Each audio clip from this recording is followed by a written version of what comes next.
En 2017, Rebeca Álvarez tenía 34 años y una vida marcada por contradicciones que pocos habrían podido soportar sin quebrarse. Hija menor de 3 hermanos, había crecido en una pequeña ciudad de Virginia, donde la rutina de la familia giraba siempre alrededor de la cocina de aquella vieja casa de madera. Ese lugar, impregnado por el olor a café recalentado y pan tostado, era su refugio infantil. Allí hacía las tareas. Escuchaba las historias de su padre sobre los inviernos duros y las canciones improvisadas de su madre mientras cocinaba. Los retratos enmarcados en las paredes mostraban a sus padres en diferentes etapas, sonrientes y orgullosos, y la mesa, gastada por los años, conservaba las marcas de cuchillos y vasos derramados que eran, en realidad, cicatrices de momentos felices. Sin embargo, ese mismo espacio, que alguna vez había simbolizado seguridad y pertenencia, se transformó en un tribunal despiadado el día en que Rebeca, buscando consuelo, se encontró con la mirada gélida de sus hermanos. Clara, la mayor, se había convertido en el modelo social de éxito. Siempre vestida con ropa de diseñador, con un anillo de compromiso deslumbrante cortesía de su prometido millonario, y con una manera de mirar que hacía sentir pequeños a quienes la rodeaban. Marcos, el del medio, era abogado y parecía haber nacido con el gesto de superioridad que acompañaba su traje caro y su reloj de lujo. Cuando Rebeca cruzó el umbral de la cocina aquella tarde, lo que esperaba era compartir recuerdos y buscar apoyo en un momento de fragilidad. Lo que recibió fue un juicio sin apelación. «Eres un peso muerto, Rebeca», sentenció Clara, mientras jugueteaba con su copa de vino como si las palabras fueran simples migajas. Marcos, con los brazos cruzados y una sonrisa irónica, dejó sobre la mesa un cheque de $5,000, diciendo: «Es lo mínimo que podemos hacer por ti». Aquello no era un gesto de ayuda, era una sentencia de exclusión disfrazada de caridad. Rebeca miró el cheque sobre la mesa, y durante unos segundos la tentación de tomarlo se mezcló con la rabia que le subía por el pecho como fuego contenido. $5,000 podían pagar varias mensualidades atrasadas de su apartamento, llenar la nevera vacía y hasta cubrir algún tratamiento médico que había pospuesto. Pero no se trataba del dinero. Lo que ardía era la manera en que Marcos lo había deslizado, como si estuviera alimentando a un perro callejero, como si su propia sangre no mereciera dignidad. Ella dejó la hoja rectangular ahí, intacta, observando cómo el papel reflejaba la luz amarillenta de la lámpara de techo. No dijo una sola palabra, porque sabía que cualquier respuesta sería interpretada como debilidad. Solo se levantó despacio, con una calma que ocultaba el temblor en sus manos, y salió de la cocina sin mirar atrás, sintiendo que cada retrato de sus padres colgado en las paredes observaba en silencio aquella traición. Esa noche, mientras conducía de regreso a su apartamento, la ciudad parecía más fría de lo habitual. Las luces de los postes iluminaban calles vacías que parecían hablarle de abandono. En el asiento del copiloto, su mochila militar, vieja y deshilachada, le recordaba que no todo lo que había hecho en la vida podía resumirse como un fracaso. Había estado en bases en Irak y Afganistán. Había patrullado carreteras plagadas de explosivos. Había visto camaradas caer y había sentido la adrenalina de sobrevivir cuando parecía imposible. Y sin embargo, su propia familia había decidido reducir toda esa historia a un estigma. Mientras subía las escaleras oxidadas hasta su piso, pensaba en cómo los muros desconchados, el colchón blando y la nevera casi vacía no eran producto de su incompetencia, sino parte de una vida doble cuidadosamente planeada. Nadie, ni sus vecinos ni su familia, debía saber que tras esa fachada se escondía algo mucho más grande y peligroso. Lo que nadie veía era que el delantal de camarera y el apartamento con goteras eran utilería de una obra peligrosa. Rebeca formaba parte del grupo de operaciones especiales del servicio de alguaciles de E.E.U., una unidad tan pequeña que apenas 40 y tantas mujeres en todo el país llevaban esa insignia. Su turno en el restaurante consistía en escuchar, memorizar rostros, registrar placas de autos que pasaban 2 veces por la misma esquina y detectar acentos falsos en clientes demasiado generosos. En el bolsillo llevaba siempre una libreta empapada de café donde garabateaba detalles que para cualquiera serían irrelevantes. Una cicatriz en forma de media luna en la mano izquierda de un proveedor, un tatuaje de ancla mal hecho en el cuello de un chofer, un perfume dulzón que olía a almacén barato, pero que para ella eran piezas de un rompecabezas. Las noches terminaban con informes cifrados enviados desde un celular limpio, que guardaba en una caja de cereal vacía, y con una ducha rápida para quitarse el olor a grasa y a miedo, porque el miedo, aún cuando uno no lo nombra, se pega a la piel como humo de freidora. Los sacrificios no se contaban en heroísmos épicos, sino en renuncias minúsculas y constantes. Rebeca había aprendido a dormir sentada, con un ojo semiabierto y las botas puestas, a comer barras de proteína a escondidas en el baño del personal, a hablar en voz más aguda cuando hacía falta parecer inofensiva y a bajar el volumen de su presencia hasta volverse invisible. Tenía un juego de llaves distinto para cada capa de su vida. Las del apartamento verdadero, donde solo entraba a veces para lavar su ropa táctica. Las del apartamento teatro, donde un televisor viejo repetía concursos de cocina para que los vecinos creyeran que allí siempre había alguien. Y las del casillero en un gimnasio barato, donde guardaba una muda limpia por si debía cambiar de identidad en minutos. Su cuenta bancaria mostraba sueldos mínimos. Sus redes sociales estaban vacías de fotos y su cumpleaños se celebraba sola con una vela clavada en una magdalena comprada al final del turno. Y aún así, cada vez que una pista la acercaba a las rutas de transporte de víctimas, cada vez que un nombre coincidía con un alias en su lista, sentía esa mezcla extraña de náusea y esperanza que únicamente conocen quienes trabajan con la verdad escondida bajo 10 capas de mentira. La contradicción que más le dolía no era la de vivir entre paredes descascaradas fingiendo pobreza, sino la de aceptar que incluso su propia sangre la veía como un fracaso. Cuando recordaba el brillo frío en los ojos de Clara y la sonrisa torcida de Marcos, sentía un nudo en la garganta. A veces, en las noches más largas, se sorprendía imaginando qué dirían sus padres si estuvieran vivos. Su padre que le enseñó a distinguir el sonido de un motor averiado solo por el eco en la carretera. Su madre, que la cubría con mantas tejidas a mano en los inviernos más duros. ¿Habrían repetido las palabras crueles de sus hermanos? ¿O habrían visto en sus manos temblorosas, endurecidas por el peso del fusil y por las esposas que ajustaba en operaciones, la prueba de una valentía que no necesitaba diplomas? Esa duda era la grieta más dolorosa, el no saber si sus padres, a quienes tanto quiso honrar con su vida, habrían caído también en el engaño del fracaso. Y sin embargo, cada día encontraba motivos para resistir. En una ocasión, al salir del restaurante después de 12 horas fingiendo ser invisible, vio a un niño descalzo asomado a la ventana de un coche. Sospechoso. Lo reconoció de inmediato. Era uno de los rostros que figuraban en la lista de posibles víctimas. Esa visión le heló la sangre, pero también le recordó que lo que hacía valía la pena. A la mañana siguiente, arriesgando su tapadera, siguió el rastro del vehículo hasta un almacén abandonado en las afueras, donde escuchó conversaciones que confirmaban sus sospechas.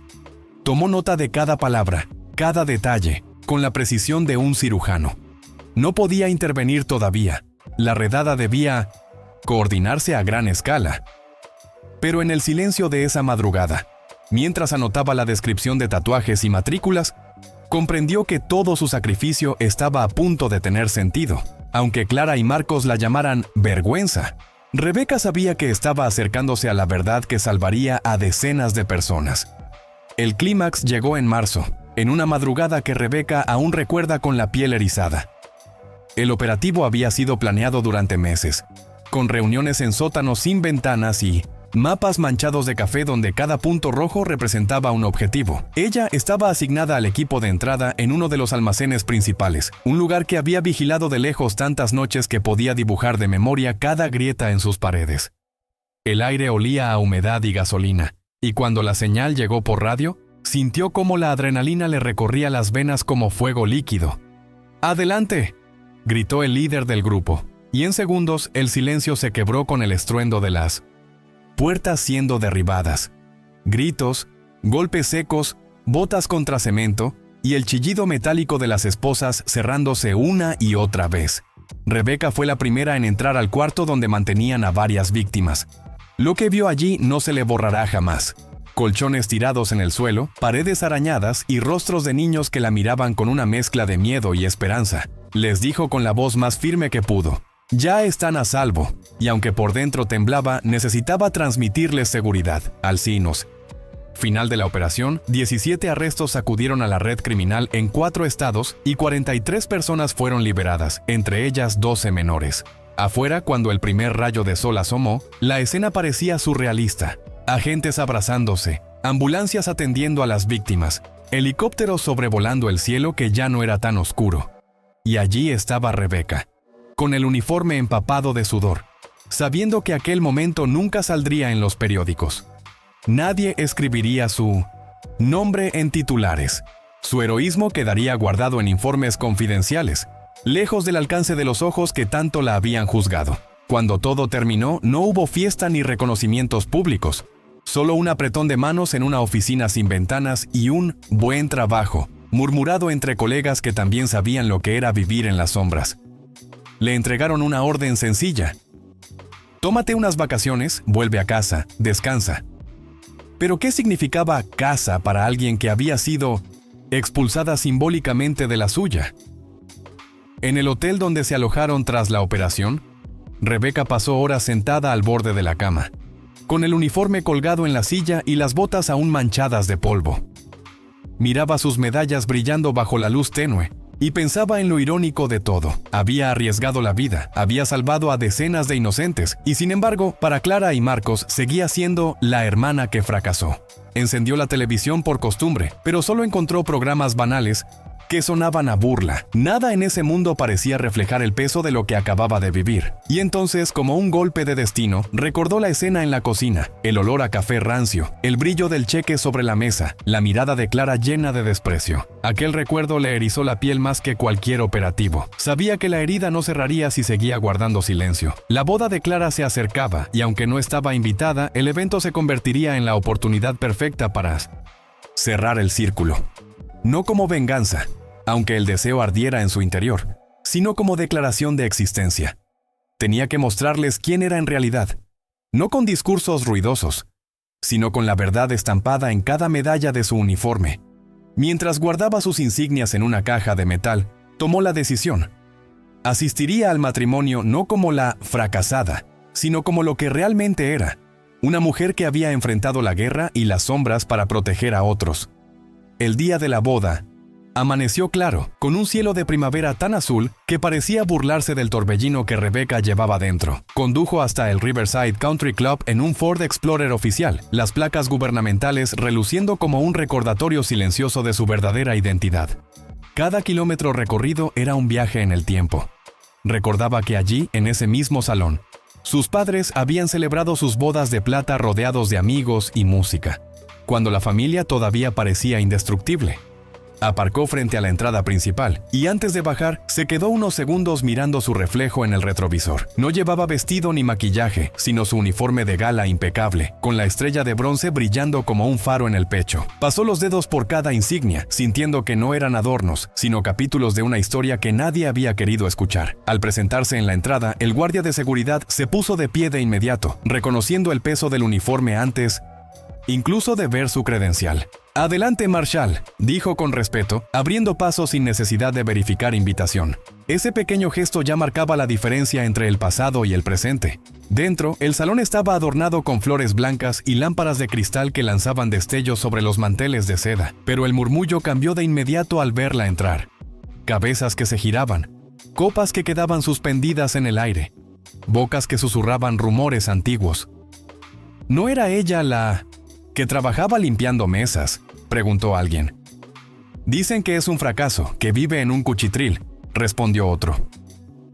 Rebeca caminó con paso firme, sin permitir que su rostro delatara la tormenta interna. Sabía que cada mirada desconfiada era un nuevo campo de batalla, distinto a los de la guerra, pero igual de decisivo. En la recepción, mientras los camareros circulaban con bandejas repletas de copas de champán y canapés delicados, Rebeca escuchó con nitidez los cuchicheos que tanto la habían marcado. Cerca de la mesa principal, la madre del novio, impecable con un collar de perlas que parecía pesarle más que la conciencia, murmuró a dos invitadas: «Esa es la hermana fracasada, la que vive fregando platos». Las tres rieron con complicidad, como si aquel chisme fuera un entretenimiento más de la velada. Cada carcajada era como un eco de la cocina familiar, como un recordatorio cruel de la etiqueta que habían pegado sobre su nombre. Rebeca apretó los dientes, pero su rostro permaneció imperturbable, con la misma serenidad que usaba en operaciones encubiertas donde un gesto en falso podía significar una bala. Fue entonces cuando decidió que el momento había llegado. Dio un paso hacia adelante, situándose en el centro del salón justo bajo la lámpara de cristal que iluminaba sus medallas. La conversación se apagó poco a poco, como una vela sofocada por el viento. «Soy la hermana de Clara», dijo con voz firme, lo bastante alta para que todos escucharan. «Y no soy camarera. Soy Deputy U.S. Marshal. Durante 3 años estuve infiltrada en una red de tráfico humano. La semana pasada, junto a mi equipo, arrestamos a 17 criminales y rescatamos a 43 personas, entre ellas 12 niños». El silencio posterior fue casi sagrado. Las copas quedaron inmóviles en el aire, las bocas abiertas sin palabras, y todos los ojos se clavaron en las insignias que brillaban sobre su pecho. Clara fue la primera en quebrarse. El maquillaje que había cuidado con esmero durante la mañana comenzó a correrse en lágrimas gruesas que le dejaban surcos oscuros en las mejillas. Al principio negó con un gesto débil, murmurando que todo aquello debía ser una exageración, una especie de teatro para llamar la atención. Pero cuando Rebecca sacó su credencial oficial y la colocó sobre la mesa principal, justo al lado del ramo de flores de la novia, el salón entero contuvo la respiración. El sello federal brillaba bajo las luces, inapelable, indiscutible. Clara retrocedió un paso, como si aquel pequeño rectángulo de plástico pesara toneladas. La temblorosa seguridad con la que había mirado siempre a su hermana se desmoronó en segundos. Por primera vez, no la veía desde arriba, sino desde una posición de desconcierto total. Marcos, en cambio, intentó sostener la fachada de arrogancia que lo acompañaba como una segunda piel. Se aclaró la garganta, acomodó su corbata con un gesto ensayado y lanzó una frase venenosa. «Eso no borra que sigue siendo un fracaso militar». El aire se tensó y por un momento algunos invitados parecieron asentir, como si todavía dudaran de la magnitud de lo que escuchaban. Pero Rebecca lo interrumpió con una calma implacable. Enumeró las condecoraciones recibidas, la estrella de bronce, la medalla al valor, las cifras de operaciones concluidas, y habló de un salario y responsabilidades que superaban con creces cualquier contrato que Marcos pudiera presumir en sus bufetes de lujo. Sus palabras, firmes y medidas, fueron como martillazos en la imagen perfecta de su hermano. El silencio que siguió ya no era de duda, sino de reconocimiento. El murmullo creciente de los invitados se inclinaba claramente a favor de ella. Los invitados, que minutos antes cuchicheaban con desdén, ahora la observaban con una mezcla de fascinación y respeto que impregnó el ambiente como una ola silenciosa. Algunos se llevaban la mano al pecho, incrédulos de haber compartido mesa con alguien que había arriesgado su vida de aquella manera. Otros murmuraban entre sí, repitiendo los números de la operación como si fueran leyenda. 17 arrestos, 43 rescatados.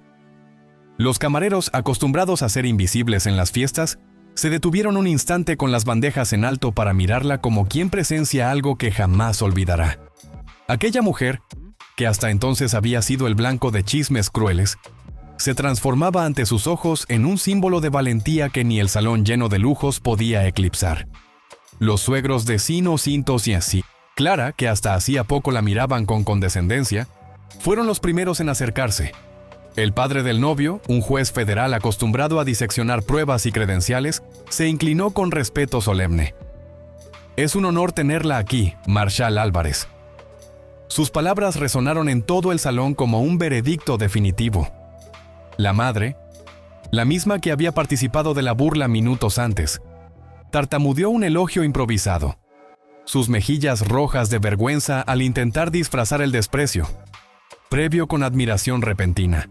Otros familiares políticos, antes altivos y distantes, la rodearon con preguntas curiosas, con la fascinación de quien contempla una historia viva.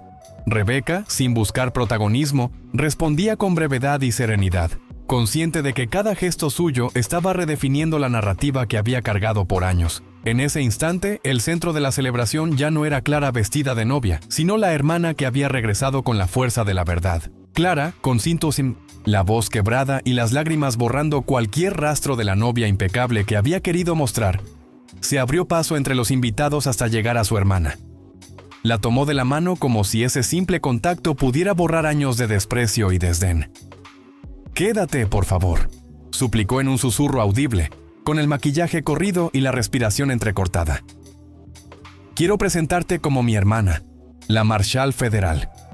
Siempre fuiste más fuerte de lo que pensé». Sus palabras buscaban desesperadamente reescribir la historia en cuestión de segundos, como si un título y una medalla pudieran tapar las cicatrices de una vida entera. Rebecca la observó en silencio, sin odio pero con una firmeza que hablaba más alto que cualquier grito. Su mirada decía: «Ya no necesito lo que me niegas». Marcos, por primera vez en su vida, dejó caer la coraza de soberbia que lo envolvía como un traje invisible. Con un suspiro derrotado se acercó con los hombros caídos, incapaz de sostener el gesto altivo que siempre lo acompañaba. «Fui cruel contigo, Rebecca», admitió en voz baja, lo suficiente para que quienes estaban cerca escucharan. «No lo merecías. Quiero empezar de nuevo si me dejas». Por un instante, el aire del salón se llenó de expectativa, como si todos esperaran una reconciliación cinematográfica. Pero la respuesta de Rebecca fue un golpe seco, envuelto en calma. «No necesito que me aprueben. No necesito que me validen. Ya encontré mi valor y no está aquí». Ese instante congeló a los presentes. No hubo súplica ni disculpa que alcanzara. El silencio posterior dejó claro que Rebecca no buscaba venganza ni reconciliación. Había elegido la libertad sobre la aceptación tardía. Rebecca salió del salón con paso firme, sin volver la vista atrás. El murmullo de los invitados quedó atrás como un eco apagado, mezclado con el tintinear de copas que ya no tenían la misma alegría superficial de minutos antes. Afuera, la brisa fresca de la primavera le acarició el rostro como una bienvenida, y por primera vez en mucho tiempo respiró profundamente, sintiendo que sus pulmones se llenaban de algo más que aire, se llenaban de libertad. El uniforme seguía impecable, cada medalla brillando bajo las luces del Country Club. Pero ahora esas insignias no eran solo condecoraciones, eran la prueba tangible de que su identidad no dependía de la validación de Clara ni de Marcos. Cuando abrió la puerta de su Ford Explorer y se sentó al volante, apretó el cuero frío con ambas manos, consciente de que aquel gesto simple simbolizaba el control absoluto de su destino. Conducir de noche siempre había sido una de sus pocas formas de meditación. Mientras la carretera se desplegaba ante ella, iluminada por los faros, los recuerdos de la cocina familiar regresaron con fuerza. El olor a café rancio, el cheque abandonado sobre la mesa, las palabras crueles que la habían expulsado de su lugar de pertenencia. Pero esta vez no dolían igual. Ya no eran heridas abiertas, sino cicatrices, firmes que hablaban de resistencia. La imagen de los niños rescatados, con ojos grandes y temblorosos, se sobrepuso al recuerdo de los rostros altivos de sus hermanos, y fue entonces cuando comprendió que nunca necesitaría su aplauso. El respeto que siempre había buscado estaba en las vidas que había salvado, en la disciplina que la había sostenido en los momentos más oscuros, y en la mujer que ahora veía en el espejo retrovisor. Firme, íntegra y libre. Semanas después de aquella boda, la vida de 1900, Rebecca tomó un ritmo distinto, más silencioso pero también más auténtico. Ya no tenía que fingir una fachada de miseria para encubrir operaciones. Por primera vez en años, podía habitar su propio espacio sin mentiras. Sin embargo, el vacío que dejaba la ruptura con su familia pesaba en algunos amaneceres, como una sombra que se estiraba más allá de las paredes de su apartamento. Fue entonces cuando decidió volcar esa energía en algo que le devolviera propósito. Se acercó a una asociación de 1900 veteranos de guerra de su ciudad, un pequeño centro con paredes cubiertas de banderas dobladas y fotos enmarcadas de hombres y mujeres que habían servido antes que ella. Allí empezó a dar charlas improvisadas, contando cómo era volver del frente y sentirse invisible, cómo sobrevivir al silencio cuando la sociedad cree que tu historia no importa. Lo sorprendente fue la respuesta de los jóvenes soldados que recién regresaban de sus misiones. Muchos llegaban con la mirada perdida, con cicatrices físicas y otras más hondas, las que no se ven.